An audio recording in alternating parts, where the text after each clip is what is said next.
구독자 여러분 안녕하십니까. 실종된 잠수 정보 관련해서 그 운영회사는 탑승객들에게 어떠한 사고에도 책임을 묻지 않겠다라는 내용의 서명을 탑승하기 전에 받았다라는 내용, 그리고 내부에서의 조정은 아이들이 게임할 때 쓰는 그 컨트롤러인 조이스틱으로 했다라는 등의 어제 보도 영상 다들 보셨나요? 만일 혹시 못 보신 분이 있으시다면 그 영상 먼저 보고 오늘 영상을 보시기를 권유드립니다. 자, 일단 어제 영상을 다들 보셨다라는 전제로 오늘 좀 뉴스를 말씀드릴 텐데요. 이후 어제 오늘 이게 많은 언론사들이 어제 제가 보도해드린 내용, 그 영상 내용을 많이 계속 이어서 보도를 하고 있습니다. 그런데 그 외에 이제 새로운 내용을 좀 보자면요. 수색 중인 그 캐나다 해안경비대가 바닷속에서 무언가 탕탕 소리를 감지했다라는 소식이 이제 나왔습니다.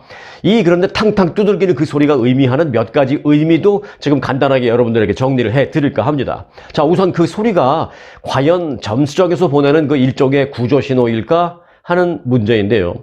자, 바닷속에서 감지되는 그 소리의 음파가 만일 지속적으로 끊임없이 계속됐다라거나 아니면 또 반대로 한두 번 나다가 더 이상 나지 않고 그냥 끊어졌다라는 그런 소리라면 큰 의미를 둘 수는 없다라고 볼 수 있습니다. 전문가들의 얘기입니다. 하지만 일정한 시간 간격을 두고 소리가 그렇게 나는 것이라면 이건 인위적인 것이다라는 것입니다. 이번 탕탕거리는 소리를 감지했다라고 밝힌 해안경비대는 30분 간격으로 그 소리를 감지했다라고 말했습니다. 자, 그러면 이건 무슨 의미냐?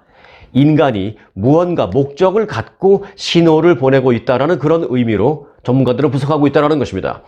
그런데 이번에 감지된 소리는 후자로 판단된다라는 것입니다. 말씀드렸죠. 이제 30분 간격으로 그렇게 간격을 두고 소리가 나니까 두 번째 후자로 판단된다는 것입니다.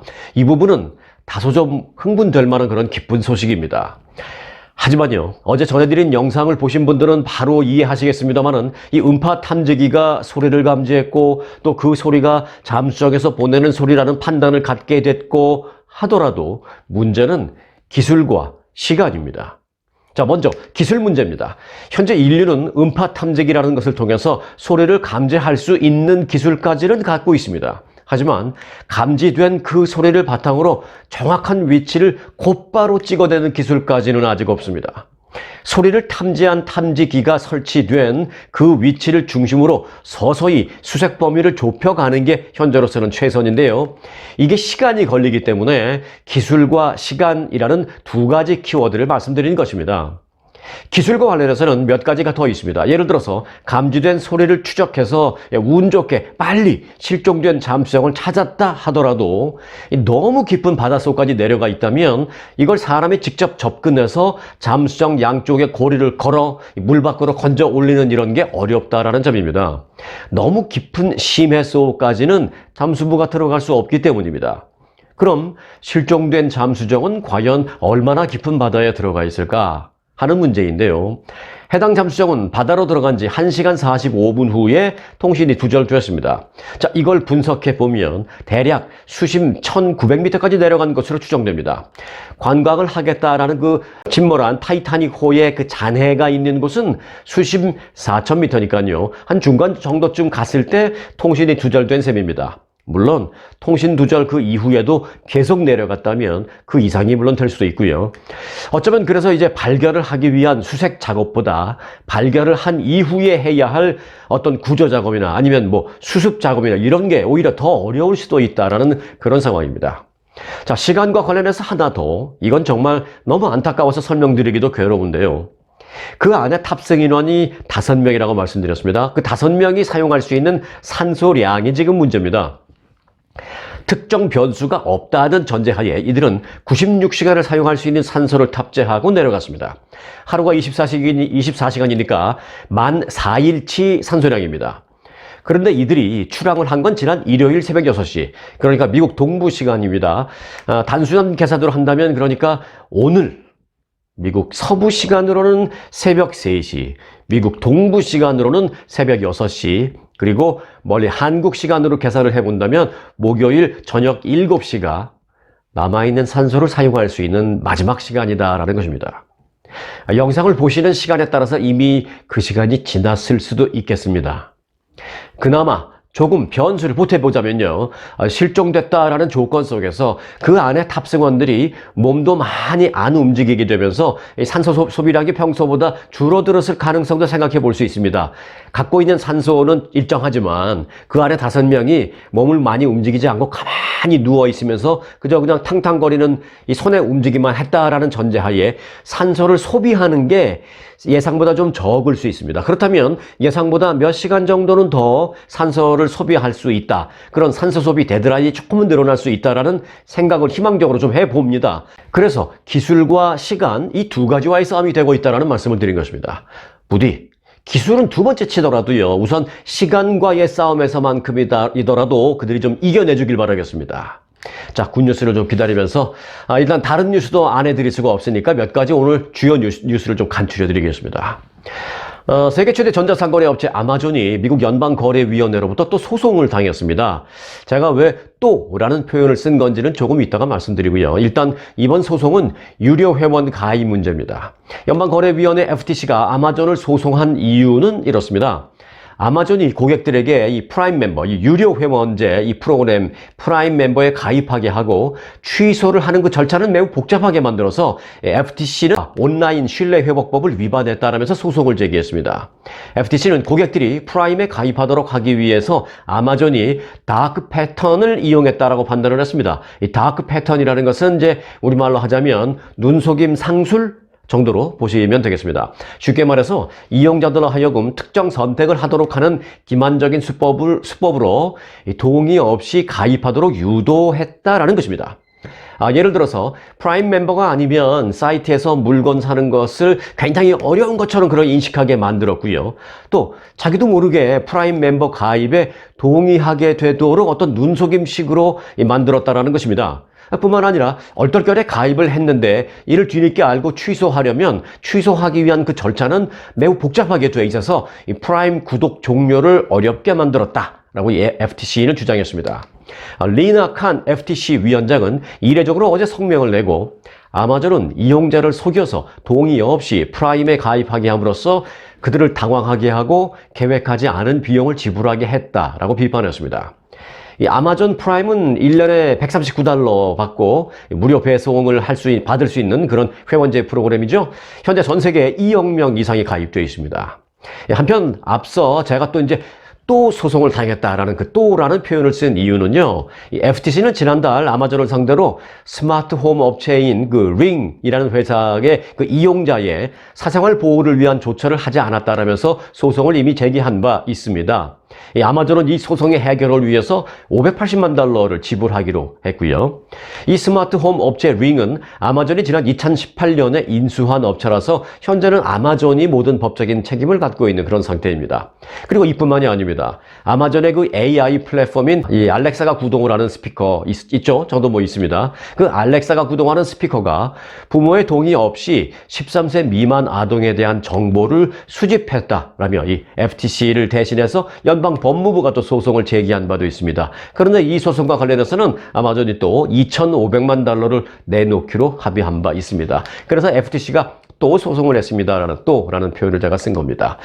자, 아마존 이제 보니까요, 이 유료 회원들한테 membership 받아갖고 결국 이렇게 저렇게 소송 합의금, 벌금, 배상금 이런 걸로 다 쓰고 있네요. 그런 돈 안 썼으면 1년에 139불 그 프라임 멤버 유료 회원 아니더라도 모든 거래에 대해서 무료 배송해준다라는 어쩌면 그럼 좀 전무후무한 획기적인 혜택을 제공하면서 오히려 아마존의 주가는 상승하는 또 그를 통해서 자산을 증식시킬 수 있는 그런 기회를 오히려 가질 수 있지 않았을까라는 생각을 해보는데 안타깝기만 합니다. 자, LA시와 LA 카운티 및 주요 도시들이 그 시간당 최저임금을 올립니다. 언제부터요? 네, 오는 7월 1일부터 인상됩니다. 이에 따라서 이 한인 업주들의 적지 않은 영향을 미치게 될 전망입니다. LA시의 최저임금은 현재 시간당 $16 4센트인데요. 다음 달 1일부터 이제 $16 78센트로 인상됩니다. 직원 규모와 관계없이 모든 사업장에 일괄적으로 적용됩니다. LA시 말고 LA 카운티 정부의 시간당 최저임금도 현행 $15 96센트에서 다음 달 1일부터 $16 90센트로 올라가게 됩니다. 카운티 직할 구역에 모두 적용이 됩니다. 이 카운티 직할 구역이라는 것은 따로 이제 시의회나 시정부를 갖지 않는 그런 곳이 LA 카운티에 많이 있습니다. 자, 이 밖에 LA 카운티 내 몇몇 도시들에서는 자체적으로 최저임금 인상 규정을 적용하고 있습니다. 가장 두드러지게 최저임금을 인상하는 도시는요, 웨스트 할리우드입니다. 웨스트 할리우드는 현행 시간당 최저임금이 직원 50인 이상 사업장의 경우에는 $17 50센트입니다. 50인 미만인 경우는 $17입니다만은 이제 다음 달 1일부터는 사업체 규모나 직원 수에 관계없이 일괄적으로 시간당 $19 8센트로 크게 올라가서 남가주 지역에서 가장 높은 시간당 최저임금이 적용됩니다. 이와 관련해서 한인 요식업주들은 모든 물가가 오른 상황에서 인건비까지 또 오르게 되니까 요식업주들의 고민이 많다라고 입을 모으고 있습니다. 식당 사장님들의 고민은 곧 메뉴판의 가격 인상으로 이어질 전망이니까 그건 결국 조만간 이 소비자 체감 경기에도 영향을 미칠 전망입니다. 자, 요즘 곳곳에 많이 더우시죠? 전국의 날씨가 더워진 가운데 이곳 캘리포니아는 다행히도 무슨 폭염까지는 아니고요. 야외 활동하기 딱 좋을 정도의 그 따뜻한 날씨가 이어지고 있습니다. 그래서 캘리포니아 주에서는 요즘 많은 주민들이 등산에 나서고 있는데요. 이 관계 당국이 산에서 자라는 독성 식물에 대한 주의를 당부했습니다. 자, 지금부터 제가 상세하게 전해드릴 텐데 꼭 캘리포니아가 아니더라도 가끔 야외 등산, 산에 오르거나 또는 수풀이 우거진 그런 곳에 자주 이렇게 다니시는 분, 또는 이제 공원 같은 데도 마찬가지입니다. 우리가 익숙한 데 다니다가도 무언가, 요거는 이런 식물인 것 같다라고 이제 만질 수가 있는데 굉장히 주의해야 합니다. 자, 잘 들어보시기 바라겠습니다.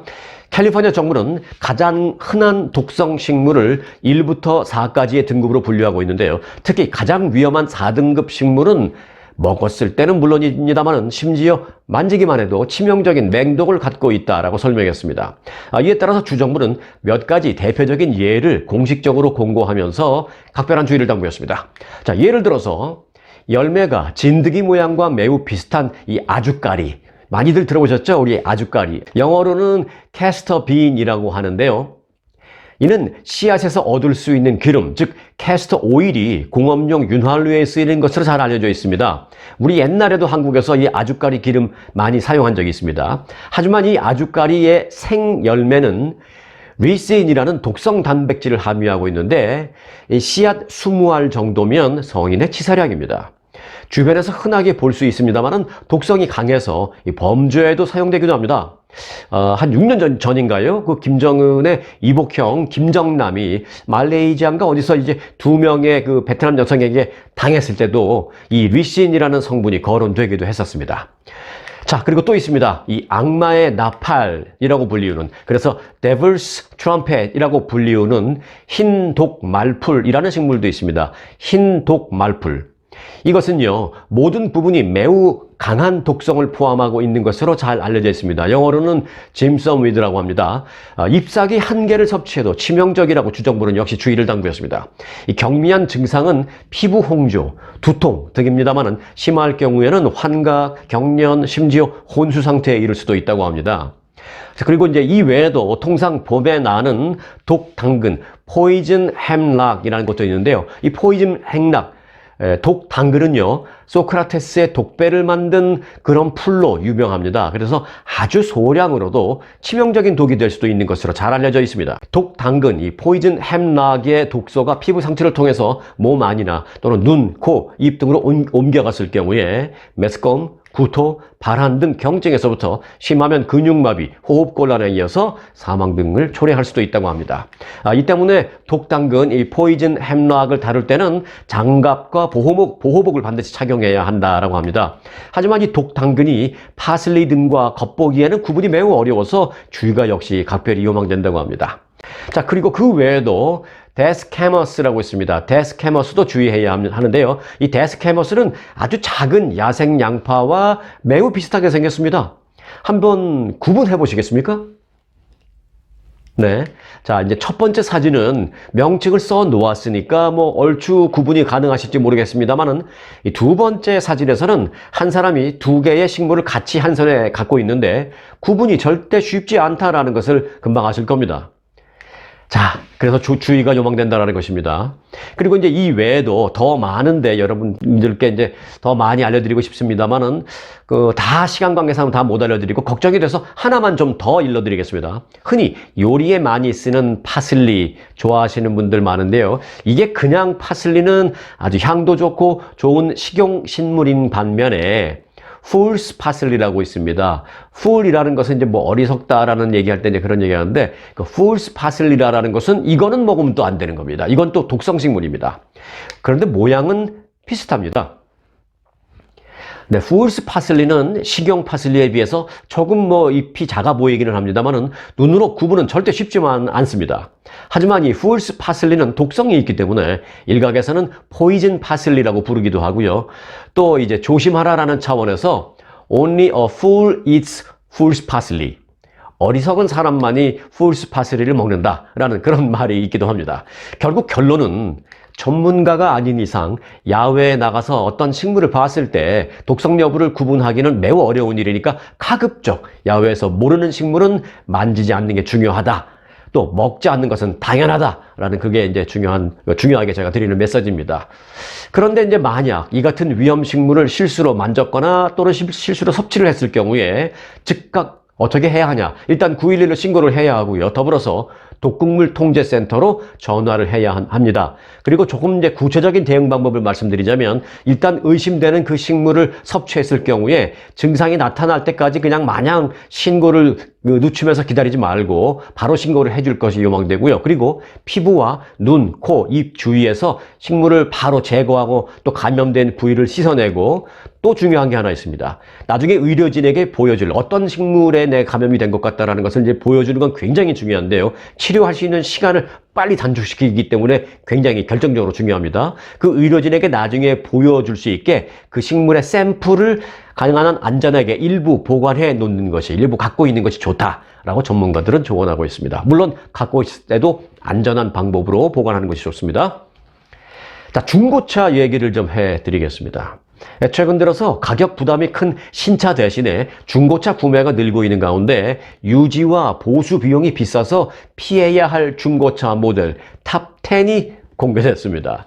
네, 전문가들은 싼 가격의 중고차를 덥석 샀다가는 감당 안 되는 비용 때문에 낭패를 보기 십상이다 라면서 유지비가 큰 차 모델을 미리 알고 피하는 게 상책이다 라고 조언했습니다. 피하기 전에 난 그거 살 거야 라면 뭐 사는 건 문제가 아닌데 사시더라도 알고 사시라는 얘기죠. 자, 컨주머 리포트가 10년간 유지 비용을 비교해서 발표한 이 미국에서 수리비가 가장 많이 드는 최악의 최근 중고차 탑10을 소개했습니다. 제가 최근이라는 표현을 한 것은 뭐 10년, 20년 된 것까지는 아니고 한 3년에서 5년 정도 사이 된 그런 정도의 중고차를 말하고 있음입니다. 자, 10가지인데요. 간단하게 정리를 하겠습니다. 먼저 첫 번째, 2020년형 포르쉐 카이엔입니다. 최신 기술의 고성능 럭셔리 SUV지만 고가의 유지 비용을 고려해야 한다고 합니다. 첫 10년간 유지 비용은 연평균 1231달러의 수리비를 포함해서 모두 2552달러로 추산됩니다. 같은 기간 동안 메이저 수리가 필요할 수 있는 확률은요, 무려 61%에 달한다고 합니다. 자, 두 번째, 2021년형 BMW X6M입니다. 첫 10년간 예상 유지와 수리비가 18,900달러로 업계 평균보다 3,186달러가 더 비쌉니다. 18,900달러 이 유지 보수 고치고 하는 데 쓰는다면 이걸로 다른 차 하나 사겠다라는 말을 하는 사람도 있습니다. 구입 첫 해 수리 비용은 평균 693달러지만 12년째가 되면 수리 비용이 4,000달러로 급등한다고 합니다. 자, 세 번째, 2020년형 포르쉐 911입니다. 운전의 재미를 만끽할 수 있지만 10년간 유지와 수리 비용으로 18,231달러를 부담해야 합니다. 이 유지 비용도 결국은 차 한 대 값이죠. 자, 연간 비용은 구입 첫 해 780달러에서 12년째에는 3,619달러로 뛰게 된다고 합니다. 네 번째, 2020년형 랜드로버의 레인지로버입니다. 연간 평균 유지 수리 비용은 1,174달러이며 구입 첫 해 735달러인 연간 부담액이 12년째에 들어서면 3,697달러로 늘어납니다. 다섯 번째, 2019년형 다치 램 1500 픽업 트럭입니다. 리콜 횟수가 무려 24회로 10개 모델 가운데 리콜로 따진다면 1등입니다. 첫 해의 유지비는 $567입니다만은 7년째를 넘어서면 급증하기 시작해서 12년째에는 $3,836까지 치솟습니다. 자, 여섯 번째, 2020년형 머세디스 벤츠 G 클래스입니다. 유명 인사나 이 부자들의 소위 아이콘으로 여겨지는 이 머세디스 벤츠 G 클래스는 럭셔리 오프로드 SUV인데요. 10년 평균 유지 수리 비용은 $16,561, 구입 첫 해의 유지 및 보수 비용은 $721, 12년째의 수리 비용은 $3,268로 나왔습니다. 자, 일곱 번째, 2017년형 제규어 F 페이스입니다. 연평균 $1,300, 10년 평균 $16,103의 유지 수리비가 소요될 것으로 추산됐습니다. 메이저 수리를 받을 확률은 48%로 나왔습니다. 자, 여덟 번째, 2019년형 캐딜락 에스컬레이드입니다. 10년간 유지 수리 비용은 $12,933로 업계 평균보다 $2,781가 높습니다. 자, 그리고 이어서 아홉 번째는 2021년형 아우디 Q8. 첫 해 $987인 연간 유지 수리 비용이 12년째에는 $2,624로 늘어난다고 합니다. 그리고 메이저 수리를 받을 확률은 36%로 나왔습니다. 자, 그리고 마지막 열 번째입니다. 2019년형 볼보 XC90입니다. 구입 첫 해 유지와 수리 비용은 $851, 12년째에는 $2,604로 나왔습니다. 2019년형을 올해 만일 구입을 했다면 약 4년 된 차인데요. 구입 첫 해 메이저 수리 확률은 3.74%에 불과하지만 10년 사이에 메이저 수리 확률은 36%로 10배 가까이 급등하는 것으로 나타났습니다. 자, 이상 10가지를 소개해드렸는데요. 그래도 난 관리하면서 내가 좋아하는 모델의 차를 살 거야 라고 하신다면 사는 건 문제가 아닙니다. 그러나 모르고 사는 것보다는 알고 사시는 게 더 훨씬 나으니까요. 꼭 참고하시기 바라겠습니다. 자, 이어서 미국 주택시장을 좀 보겠습니다. 거래 부진을 거듭하는 미국의 주택시장이 바닥을 치고 있다는 조심스러운 전망이 나오고 있습니다. 웰스 파고가 발표한 6월 주택시장 지수는 55로 11개월간의 이 최고치를 기록했습니다. 주택시장 지수는 현재 주택시장에 대한 인식을 좋음, 보통 또는 나쁨으로 측정하는 그런 지수인데요. 50을 기준으로 하는 것입니다. 그래서 50을 웃돌면 사업 환경을 비교적 좋게 보고 있는 그런 주택 건설 업체가 많다라는 것이고요. 50 이하라면 그 시장을 좀 부정적으로 보는 업체들이 많다라는 것으로 간주됩니다. 전문가들은 건설 업체의 체감 경기가 연초부터 완만하게 개선되는 가운데 주택 건설이 바닥을 치고 이제는 오를 준비를 하고 있는 것 같다라고 그렇게 설명을 했습니다. 네, LA 청소년 10명 가운데 3명 이상이 과체중 또는 비만이라는 조사 결과가 나왔습니다. 이 보고서에 따르면 주 전역에서 10살에서 17살 사이 청소년의 이 과체중 혹은 비만 비율은 2019년 31%에서 2021년에는 2년 만에 35%로 증가했습니다. 특히 LA 카운티는 더 심각했습니다. 청소년 37%가 과체중 혹은 비만으로 나타났습니다. 게다가 청소년 비만율은 인종에 따라서도 차이를 보였습니다. 라티노 청소년들이 약 50%로 상당히 높은 비만을 보였습니다. 제일 높았습니다. 이어서 흑인인과 아시안이 32%로 나타났고요. 비만율이 가장 낮은 인종은 백인으로 14%에 그쳤습니다. 전문가들은 과체중 및 비만은 특히 유색인종과 저소득 지역에서 두드러지는 게 문제다라면서 학교 외에 뛰어놀 수 있을 만한 그런 어떤 안전한 공간이 부족하고 또 집에서 먹는 식생활에서도 차이를 보였을 것이다 라고 분석을 했습니다. 네, 요즘 건강을 위해서 요가하시는 분들도 많은데요. 어제는 세계 요가의 날이었습니다. 지난 2014년 유엔이 제정한 날입니다. 세계 요가의 날을 기념해서 어제 뉴욕 유엔 본부 앞 잔디밭에서는요, 인도의 모디 총리까지 직접 참석한 가운데 집단 요가 행사 신기록이 수립되었습니다.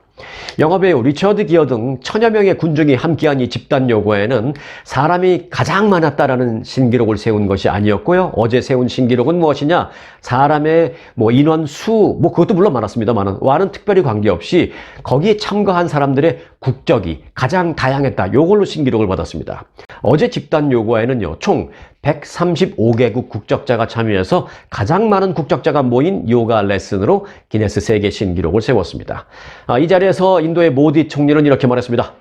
요가는 모두를 뭉치게 합니다. 모든 민족, 모든 종교, 모든 문화를 위한 것이 요가입니다. 라고 말하면서 요가는 정말로 매우 이제는 보편적인 그런 운동입니다고 강조했습니다.